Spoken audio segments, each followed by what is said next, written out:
people have told me I need to make videos with audio to help explain stuff, so that's what I'm doing. I hate this, but that's okay. So for the last couple years, I've been really into wisdom and conflict resolution, and one of my favorite verses is in John 7, when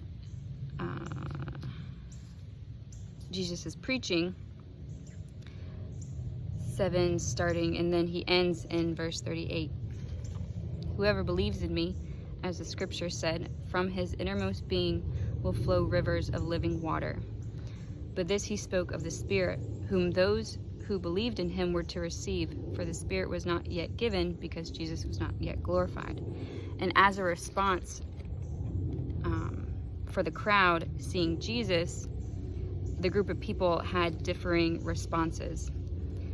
Some of the people, therefore, when they heard these words, were saying, "This is certainly the prophet." Others were saying, "This is the Christ." Still others were saying, "Surely the Christ is not going to come from Galilee, is he? Has not the scripture said that the Christ comes from the descendants of David and from Bethlehem, the village where David was?" So a division occurred in the crowd because of him, and some of them wanted to seize him, but no one laid hands on him.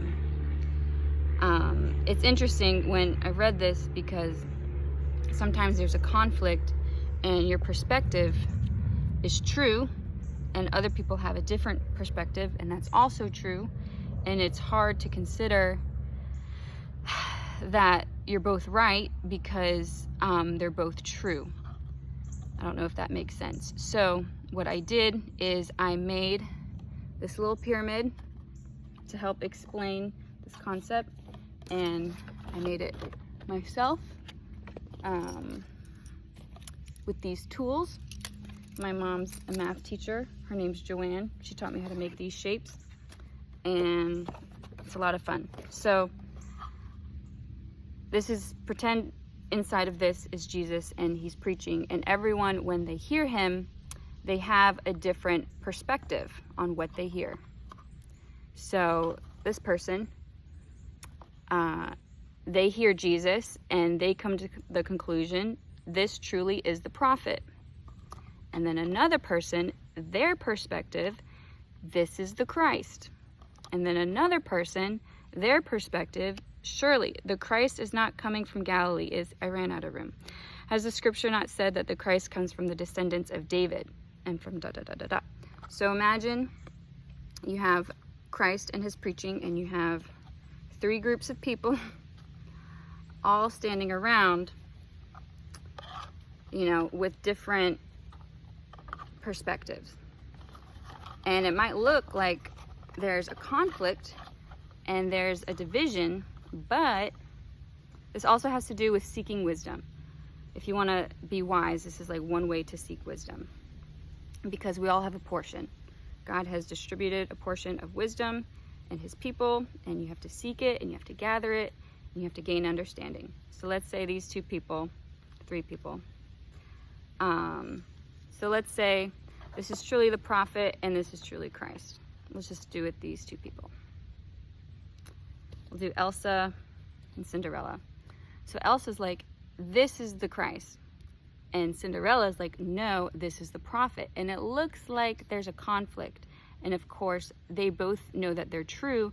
So why would they, surely this is the prophet, this is the Christ. And because you're true, it's like you're convinced. Well, sometimes you have to exercise humility and recognize the possibility that you could be right and they could also be right. And that's probably the biggest hindrance to get over, is arrogance. I've been in it for a decade. So if this person walks over and they were like, hey, help me understand your perspective.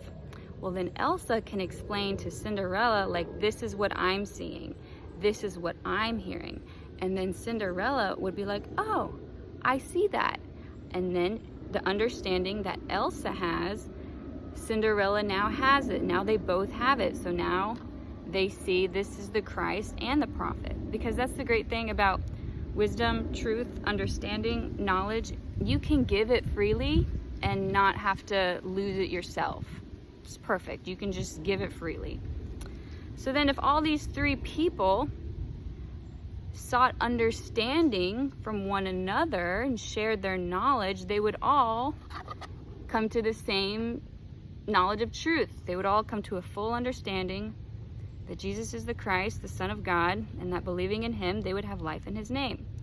And the division was so unnecessary because they were all true.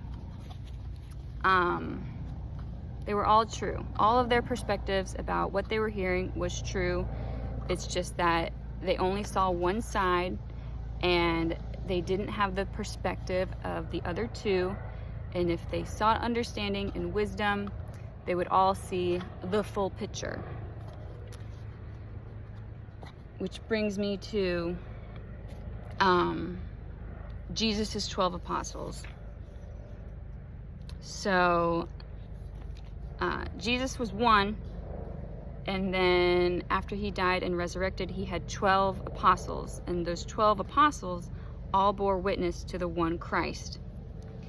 And in John, when it says the word became flesh and dwelt among us, that dwelt is tabernacled. So if you trace the theme of the temple throughout Genesis to Revelation, Jesus was the temple of God here on earth. But then when he died and was resurrected, that temple was transferred to the 12 apostles. The 12 apostles bore witness to the one Christ. And when Stephen is preaching in Acts 7, in the when he's talking about the Israelites in the wilderness, starting in verse 44, it says, "Our fathers had the tabernacle of testimony in the wilderness, just as he who spoke to Moses directed him to make it according to the pattern which he had seen." So that temple being made according to the pattern, if you understand the concept of fractals, where it's like a repeating pattern, Jason Lyle, he's a Christian creation scientist, astrophysicist. He has a great series video explaining fractals and repeating structures, and you see it in creation.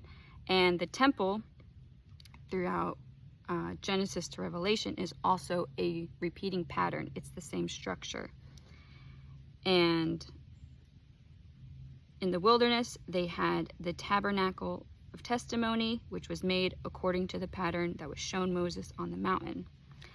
But Jesus was also the temple.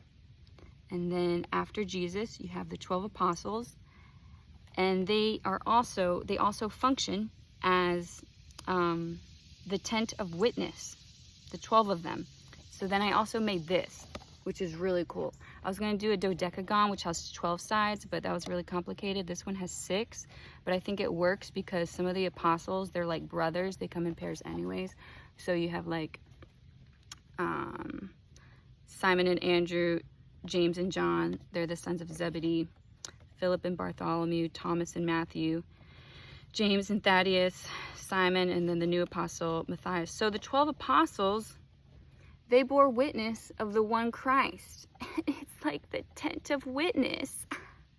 And I just love this. And I just want everyone to see it because it's been in my mind for like, I don't know, a year, 9 months, 10 months. And I try to explain it in words, and some people are like, I don't get it, but I had to make this because this is the 12 apostles, and it's the tent of witness, and they all bore witness of the one Christ, and you just see like the unity and diversity, and I think it's just the coolest thing ever. Some people might not think so, but I just think it's great. I think that was it. Okay, thanks.